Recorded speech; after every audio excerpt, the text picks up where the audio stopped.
Video like जरूर कर लीजिए और ऐसे वीडियो लगातार फ्री में पाने के लिए चैनल को तुरंत सब्सक्राइब कर लीजिए और बेल आइकन को जरूर टैप कर लीजिए ताकि आगे भी सारे वीडियो आपको मिलते रहे। यूट्यूब में फॉलो करते हैं तो प्लीज ये वाला फ्री टेलीग्राम चैनल जरूर ज्वाइन कर लीजिएगा। सारे नोटिफिकेशन सारे अपडेट यहीं पे आते हैं, ध्यान रखिए। नमस्कार साथियों, स्वागत है आप सभी का स्टडी फॉर सिविल सर्विसेज में। ये है आरओ 2024 परीक्षा के लिए हिंदी का फुल लेंथ टेस्ट। इसमें हम हिंदी के पूरे 60 सवालों को लगाएंगे, तो आप चेक करिए आपका स्कोर इसमें क्या रहता है, आप कितना स्कोर कर पा रहे हैं, क्योंकि पेपर अब बस आने ही वाला है, अगले महीने पेपर है। तो ऐसे में आपको पूरा टेस्ट लगाना चाहिए और देखना चाहिए आपका 60 में से स्कोर क्या रहा। अगर आप इस टेस्ट में जो है 50 से ऊपर स्कोर कर पा रहे हैं, मतलब आपकी तैयारी काफ़ी बढ़िया है। तो चलिए जल्दी से शुरू करते हैं। क्वेश्चन नंबर जो है पहला देखिए यहाँ पे, ऐक्य शब्द का विलोम आपको बताना है। ऑप्शन है एकता, एक या अनैक्य। सही जवाब होगा ऑप्शन सी, ऐक्य का विलोम होगा अनैक्य। आगे देखिए क्वेश्चन नंबर 2, असीम का विलोम क्या होगा। ऑप्शन असूया, ससीम, उदय या स्तेय। असीम का विलोम होता है साथियों ससीम। अगला प्रश्न देखिए, निरघ का विलोम आपको बताना है। निरघ, ऑप्शन विराग, अघी, निष्पाप या कृति। सही आंसर ऑप्शन बी, अघी। गणतंत्र का विलोम आपको बताना है। गणतंत्र का विलोम क्या होगा। ऑप्शन लोकतंत्र, निजतंत्र, राजतंत्र या स्वतंत्र। सही जवाब राजतंत्र। ठीक है, आगे देखिए, निम्न में से कौन सा युग्म सही नहीं है विलोम का। वंध्या का संतानवती, परुष का कोमल, नख का शिख और पतिव्रता का पदारूढ़। क्वेश्चन नंबर 3, आपको बताना है कौन सा इनमें गलत है। डी गलत है इसका। देखिए पतिव्रता का जो विलोम होगा ये होगा कुल्टा, ठीक है, या फिर हम इसे वारांगना भी कह सकते हैं, या फिर इसे पतुरिया भी कहा जा सकता है। ठीक, चलिए आगे देखिए क्वेश्चन नंबर 9, अनुग्रह शब्द का विलोम देखिए। ऑप्शन दुराग्रह, ग्रहित, आग्रह या विग्रह। क्वेश्चन नंबर 9, तो इसका जो विलोम होगा वो होगा विग्रह। ठीक है, आगे देखो क्वेश्चन नंबर 4 देखिए, सापेक्ष का विलोम है निरपेक्ष। आपको बताना है कौन सा सही नहीं है। आपत्ति का विपत्ति, ईमानदार का बेईमान और कृतज्ञ का कृतज्ञ।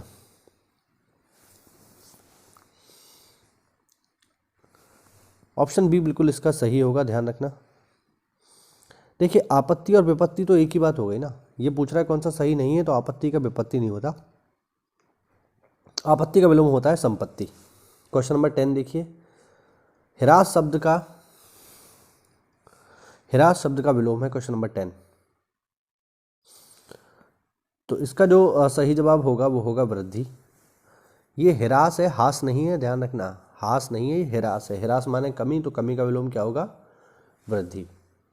आगे देखो, रक्षक का विलोम आपको बताना है। रक्षक का विलोम, ऑप्शन भक्षक, विनाश, घटक या 1 और 3 दोनों।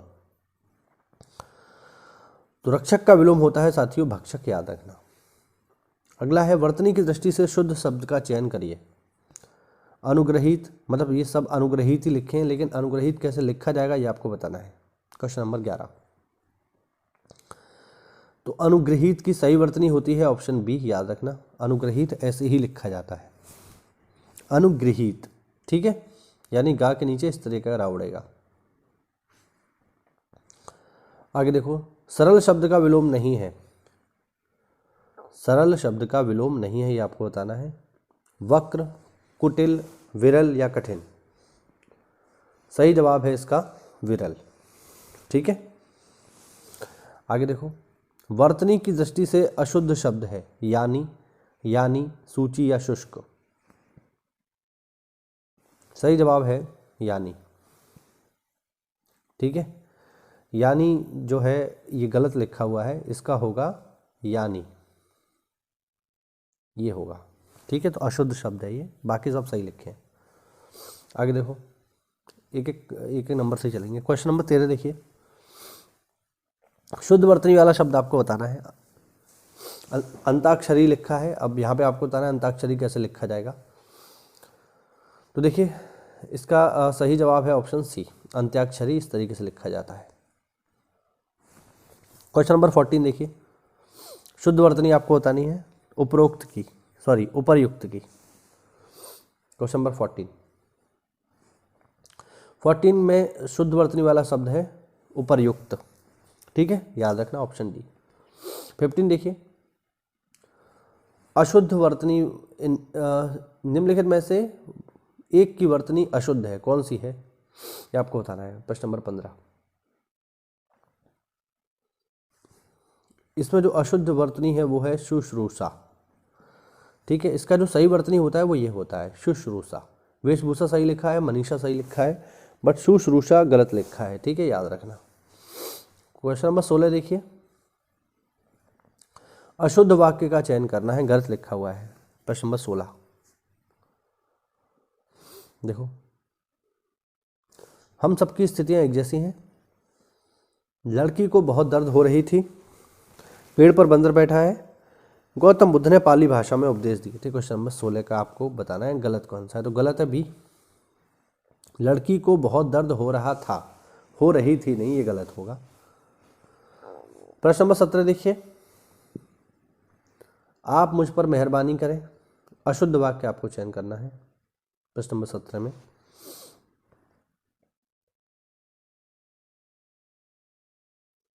मैं हथेली के ऊपर पैसे रखकर बैठा था, अशुद्ध नहीं सॉरी शुद्ध वाक्य आपको देखना है। प्रश्न नंबर 17 में शुद्ध वाक्य, आप मुझ पर मेहरबानी करें, मैं हथेली के ऊपर पैसे रखकर बैठा था, उत्तर से लगाकर दक्षिण तक जिसका उधार लिया है उसे चुकाना है। इसमें आपको शुद्ध वाक्य बताना है प्रश्न नंबर 17 में। तो प्रश्न नंबर 17 में जो पहला वाक्य है बिल्कुल सही है, बाकी तीनों वाक्य गलत हैं। कैसे? मैं हथेली के ऊपर पैसे रखकर बैठा था, ये गलत लिखा है। यहाँ पर क्या होगा, मैं हथेली पर पैसे रखकर बैठा था, ऊपर नहीं आएगा पर आएगा, ठीक है। उत्तर से लगाकर दक्षिण तक, ये भी गलत है, यहाँ पर होगा उत्तर से दक्षिण तक लगाकर नहीं आएगा। डी देखिए, जिसका उधार लिया है उसे चुकाना है, ये भी गलत है। यहाँ पर क्या होगा, जिससे उधार लिया है, जिससे होगा, जिसका नहीं, ठीक है। आगे देखो प्रश्न नंबर 18, शुद्ध वाक्य का चयन करना है आपको इसमें। प्रश्न नंबर 18 में शुद्ध वाक्य, विंध्याचल का सौंदर्य दर्शनीय है। दूसरा, चोर दौड़ गया। सी, हमारे यहाँ शुद्ध गाय का दूध मिलता है। और डी, हमारे समाज के बीच अनेक अच्छाइयों के साथ बुराइयां भी हैं। शुद्ध वाक्य आपको बताना है प्रश्न नंबर 18 में। देखिए, शुद्ध वाक्य है ऑप्शन ए, विंध्याचल का सौंदर्य दर्शनीय है, सही है, बाकी सब जो है गलत है। चोर दौड़ गया नहीं होगा, चोर भाग गया होगा, तो ये भी गलत हो गया। हमारे यहाँ शुद्ध गाय का दूध मिलता है, ये भी गलत है। हमारे यहाँ गाय का शुद्ध दूध मिलता है, ध्यान रखना, शुद्ध गाय नहीं, गाय का शुद्ध दूध। और डी जो है इसमें, हमारे समाज में अनेक अच्छाइयों के साथ कुरीतियां भी प्रचलन में है। यहाँ पर होगा, हमारे समाज में अनेक अच्छाइयों के साथ कुछ कुरीतियां भी प्रचलित हैं, इस तरीके से इसमें ये इसका जो करेक्ट होगा। आगे देखते हैं प्रश्न नंबर 19 देखो, अशुद्ध वाक्य आपको बताना है। गौतम ऋषि की पत्नी का नाम अहल्या है, अशुद्ध। एक गुलाब की माला खरीद लेना, रसगुल्ला बहुत स्वादिष्ट है, और ए और बी दोनों। प्रश्न नंबर 19,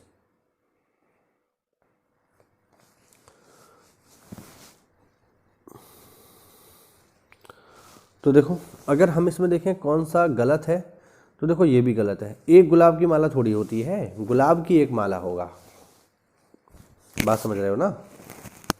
एक गुलाब की माला नहीं, एक गुलाब की माला का तो मतलब हो गया पूरी माला में एक ही गुलाब है, तो एक गुलाब की माला नहीं, गुलाब की एक माला। और दूसरा, गौतम ऋषि की पत्नी का नाम अहिल्या थी नहीं होगा, अहिल्या था, तो ये दोनों गलत हो जाएंगे। 20 देखो भाई, प्रश्न नंबर 20, शुद्ध वाक्य का चयन करना है। सांसारिक समस्याओं में सभी फंसे हैं, निरपराधी व्यक्ति को दंड क्यों मिला, हिंदी देवनागरी लिपि में लिखी जाती है, और अत्यधिक दुख सहा नहीं जाता। तो शुद्ध वाक्य है केवल ऑप्शन ए, सांसारिक समस्याओं में सभी फंसे हैं, बिल्कुल सही बात है। बाकी ऑप्शन गलत है। निरपराधी कुछ नहीं होता, बल्कि सही शब्द होता है निरपराध। हिंदी देवनागरी लिपि, ये लिपि गलत लिखा है, ठीक है। लिपि, इसमें जो बड़ी की मात्रा लगी है वो ऐसे आएगा लिपि, तो ये गलत लिखा है। अत्यधिक दुख सहा नहीं जाता, ये अत्यधिक गलत लिखा है, यहाँ पर होगा अत्यधिक, अत्यधिक, ठीक है। इसने एक डंडा यहाँ पर एक्स्ट्रा लगा दिया है जो गलत है। 21 देखिए, सीमा का अनुचित उल्लंघन के लिए एक शब्द। ऑप्शन है यहाँ पे अतिक्रमण, अतिवृष्टि, अधर्म या अधिनियम। सही जवाब होगा अतिक्रमण। 22 देखिए, अन्य उदर, जो धन को व्यर्थ खर्च करता हो, दूध पिलाने वाली धाय, प्रेम उत्पन्न करने वाला, एक से अधिक माताओं से उत्पन्न हुए भाई। तो अन्य उदर यानी दूसरे के उदर से उत्पन्न होने वाला, यानी कोई दूसरा व्यक्ति, ऑप्शन डी। जिसका जन्म कन्या के गर्भ से हुआ हो उसे क्या कहते हैं? जिसका जन्म कन्या के गर्भ से हुआ हो, ऑप्शन है कन्या पुत्र, कानीन, अवैध पुत्र या कुमारी सुत। तो याद रखना, ऐसा व्यक्ति जिसका जन्म एक कन्या के गर्भ से हुआ हो वो कानीन कहलाता है, ऑप्शन बी। 24 आ जाइए। जिससे प्रमाण द्वारा सिद्ध न किया जा सके उसके लिए शब्द क्या होगा? ऑप्शन अप्रमेय, अप्रमाणित, सप्रमाणिक या अनुप्रमेय। 24 का, जिसको प्रमाण द्वारा सिद्ध ना किया जा सके वो होगा अप्रमेय, जिसको सिद्ध किया जा सके वो होगा प्रमेय। 25 पे आ जाइए। 25, स्वयं सेवक शब्द के लिए प्रयुक्त होने वाला वाक्य। सबकी सेवा करने वाला, अपनी इच्छा से दूसरों की सेवा करने वाला, स्वयं की सेवा करने वाला, बिना वेतन के काम करने वाला सेवक।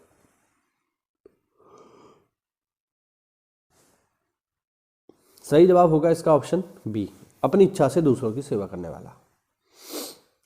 26 देखिए, जो कठिनाई से मिलता है उसके लिए एक शब्द। प्रश्न नंबर 26। तो साथियों, जो कठिनाई से मिलता है उसे हम कहते हैं दुर्लभ, ठीक, ऑप्शन बी। 27 देखिए, बहुत सी भाषाओं को जानने वाला, उसके लिए एक शब्द क्या होगा? बहुत सी भाषाओं को जानने वाला 27। तो देखिए, जो बहुत सी भाषाओं को जानता है उसके लिए हिंदी में शब्द होता है बहुभाषाविद। बहुभाषाविद, अगर यहाँ पे आता बहुत सी भाषाओं को बोलने वाला तब हो जाता बहुभाषा भाषी, लेकिन जानने वाला पूछा है तो विद हो जाएगा, ठीक है। 28 देखिए, जिस पेड़ के पत्ते झड़ गए हों। 28,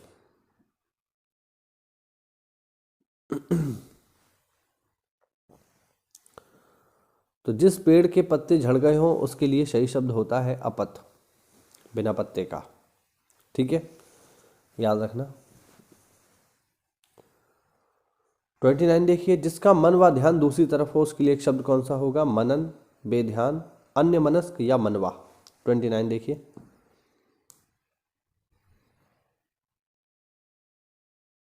सही जवाब होगा इसका ऑप्शन सी, जिसका मन किसी दूसरी जगह पर लगा हो उसे बोलते हैं अन्य मनस्क। 30 देखिए, अत्तिका शब्द का सही वाक्य क्या है? अत्तिका, प्रश्न नंबर 30। तो अत्तिका कौन होता है, बेसिकली ये पूछ रहा है आपसे। तो अत्तिका होता है किसी भी नाटक में जो बड़ी बहन होती है उसे हम कहते हैं अत्तिका। आगे आ जाइए, प्रश्न नंबर 31। आपको बताना है इनमें से कौन सा शब्द तत्सम है। तत्सम, भैंस, बारह, सच या पद। तत्सम, तो तत्सम जो है इसमें वो है साथियों पद, ध्यान रखना, ऑप्शन डी। 32 पे आ जाइए, इनमें से कौन सा शब्द तत्सम नहीं है? मृत्तिका, विकार, कपाट या कपूर। तो तत्सम नहीं है वो है कपूर। कपूर अपने आप में तद्भव है, इसका तत्सम होता है कर्पूर। ठीक। 33 देखो भाई,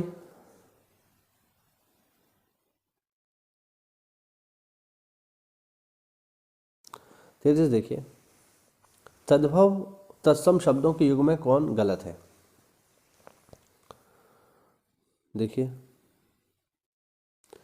क्षीर क्षीर मतलब क्षीर का खीर, दही का दधी मतलब दही का दही, दुग्ध का दूध और घृत का घी।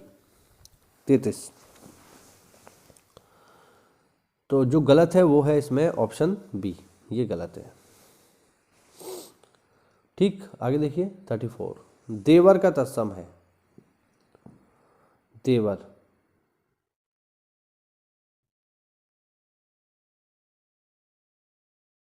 ऑप्शन आपके सामने है, देखिए जरा। देवर का तत्सम होता है द्विवर, ध्यान रखना, ऑप्शन बी। इनमें से कौन तद्भव शब्द है? 35, दिनकर, दिवाकर, प्रभाकर और सूरज। तद्भव, तो आसानी से आप इसे कर लोगे। इसका तद्भव है सूरज, सूरज तद्भव है, सूर्य जो है इसका वो तत्सम होगा। इनमें से कौन सा तद्भव है? 36 देखिए, वानर, बंदर, पवन या पर्यंक। तद्भव आपको बताना है 36। तो बंदर बिल्कुल आप आसानी से इसको पहचान लेंगे, बंदर जो है एक तद्भव है जिसका तत्सम होता है वानर। 37 देखिए, केला का तत्सम क्या होगा? केला का तत्सम 37। तो केला को संस्कृत में कहा जाता है कदली और यही इसका तत्सम होगा, ध्यान रखना। 38 देखिए, इनमें से कौन सा शब्द तद्भव नहीं है? अब तद्भव नहीं है मतलब क्या? तत्सम होगा। तो 38 का आपको बताना है, 38 में कौन सा तत्सम है। तो 38 में तत्सम है गजानन, जो कि गणेश का जो है एक प्रकार से तत्सम हो जाएगा। निम्न में से कौन सा तत्सम शब्द है? अटारी, अखिल, अहीर या आंख। 39 तत्सम शब्द, तत्सम आपको बताना है, तो तत्सम होगा इसका अखिल, 39 का। ठीक है, अखिल जो है ये एक तत्सम शब्द है। बाकी ये जो है ये सब तद्भव है। अटारी का जो तत्सम होता है ये होता है अट्टालिका, अहीर का जो तत्सम होता है ये होता है आभीर, और आंख का तत्सम होता है अक्षी, ध्यान रखना। प्रश्न नंबर 40 पे आ जाइए, इनमें से कौन सा शब्द तत्सम नहीं है? तत्सम नहीं है यानी तद्भव होना चाहिए। मेघ, आकाश, सियार या पवन। तो तत्सम नहीं है यानी तद्भव है और वो है सियार।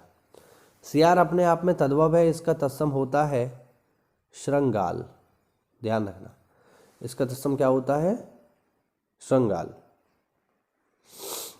आगे आ जाइए 41, इनमें से कौन सा गुणवाचक विशेषण नहीं है? ये सब हम लोग पढ़ चुके हैं हिंदी क्लास में। अगर आपने हिंदी क्लास हमारी नहीं देखी तो जाकर के देखिए, उसमें मैंने पूरा हिंदी आपको कवर कराया है बहुत अच्छे से। गुणवाचक विशेषण नहीं है, दुगना, बेईमान, मैला या गंदा। तो गुणवाचक विशेषण नहीं है, ये है दुगना। दुगना कोई गुणवाचक विशेषण नहीं है, बल्कि दुगना जो है ये आवृत्तिवाचक है। ठीक है, ध्यान रखना। 42 पे आ जाइए, मानव का विशेषण क्या होगा? ये तो आसानी से हो जाएगा, इसमें कोई दिक्कत नहीं है, आप लोग कर लोगे इसको। 42, मानव का विशेषण होगा मानवीय। कहते हैं ये मानवीय स्वभाव है, यानी ये मानव की विशेषता को बताता है, मानवीय स्वभाव है, पार्श्विक स्वभाव है। ठीक, आगे देखिए 43,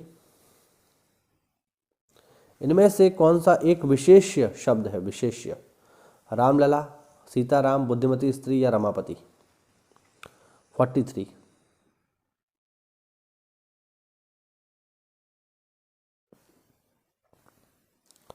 देखिए इसका आंसर 43 का करेक्ट आंसर होगा बी, सीताराम। सीताराम दोनों जो है नाम है और ये किसी की विशेषता नहीं बता रहे हैं सीताराम, तो ये विशेष्य है। बाकी रामलला, बुद्धिमती स्त्री ये सब जो है विशेषण भी हैं, ध्यान रखना। रमापति भी विशेषण है। सरीखा शब्द किस तरीके का विशेषण है? 44 आपको बताना है। सरीखा,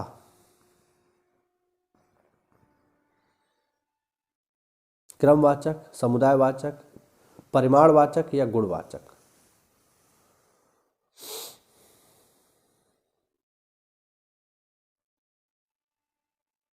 44।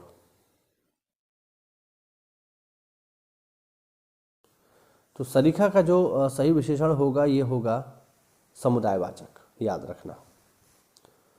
45 देखिए, कौन सा शब्द विशेषण नहीं है? उत्कृष्ट, सज्जन, तम या धृष्ट। 45।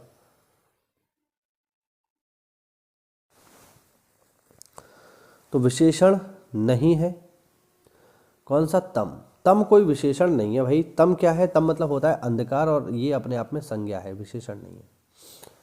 ठीक है। उत्कृष्ट तो देखिए विशेषण है, जैसे उत्कृष्ट काम, तो काम की विशेषता क्या है? उत्कृष्ट।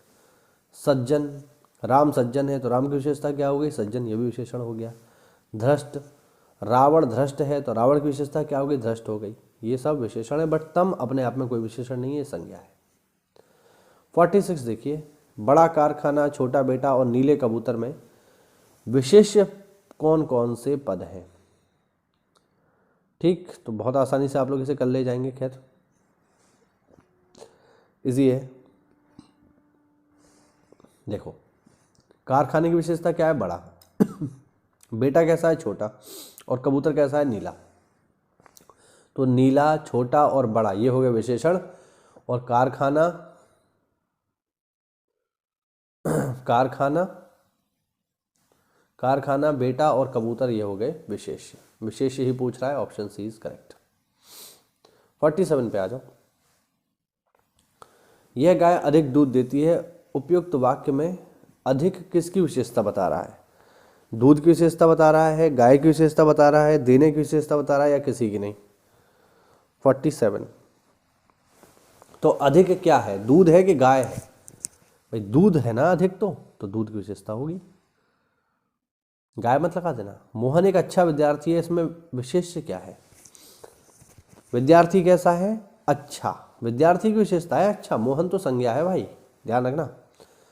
तो 48 में अगर आप देखोगे तो 48 में जो विशेष्य है वो है विद्यार्थी, और विद्यार्थी की विशेषता क्या है? अच्छा। तो अच्छा हो गया विशेषण और विद्यार्थी हो गया विशेष्य। 49 देखिए, चतुर विद्यार्थियों से प्रश्न पूछो। वाक्य में विशेषण है, पूछो, विद्यार्थी, प्रश्न या चतुर। तो विद्यार्थियों की विशेषता क्या है? चतुर। तो चतुर अपने आप में एक विशेषण हो गया 49, और विशेष्य हो गया विद्यार्थी। ठीक है। 50 देखिए, 10 क्विंटल धान खरीद लिया है, मैं विशेषण किस कोटि का है, किस टाइप का है? परिमाण, निश्चित परिमाण, गुणवाचक या व्यक्तिवाचक? तो हमें देखिए, पहला तो ये है कि जो धान है इनको गिना नहीं जा सकता, तो ये हो गया परिमाण। और दूसरा संख्या उसने निश्चित कर दी कि 10 क्विंटल है, तो ये हो गया निश्चित, निश्चित परिमाणवाचक। 51 देखिए, सरस्वती का पर्यायवाची नहीं है। 51 आपको बताना है, भारती, वीणापाणी, महाश्वेता या पद्मा? तो मैं आपको बता दूं, इसका सही जवाब है पद्मा। पद्मा सरस्वती का पर्यायवाची नहीं है। फिर किसका है? तो पद्मा जो है लक्ष्मी का पर्यायवाची है। ठीक है। बाकी भारती, वीणापाणी, महाश्वेता सब सरस्वती के पर्यायवाची हैं। नहीं पूछ रहा है तो पद्मा हो जाएगा। 52 देखिए, स्वर्ण का पर्यायवाची है कलित, अवतंस, जातरूप या तामसर। 52। तो स्वर्ण का पर्यायवाची है इनमें से जातरूप, या ध्यान रखना। बाकियों की बात करें तो देखिए, कलित हो गया, अवतंस हो गया या तामसर हो गया, ये सब अंधकार के पर्यायवाची हैं। ठीक। जातरूप सोने का पर्यायवाची है, गातरूप चांदी का पर्यायवाची है। प्रत्युत्पन्नमति का अर्थ है, देखिए प्रत्युत्पन्नमति वो व्यक्ति होता है जो तुरंत युक्ति सोच लेता है, जिसकी बुद्धि इतनी तेज चलती है, जो तुरंत सारी चीजें सोच लेती है। तो इसका सही जवाब होगा ऑप्शन बी। 54 देखिए, इनमें से कौन सा एक पर्यायवाची युग्म सही नहीं है? 54, पुरंदर, अमरपति, सरोवर, पुष्कर, जलधि और अम्बुद और फणी और उरग सही नहीं है।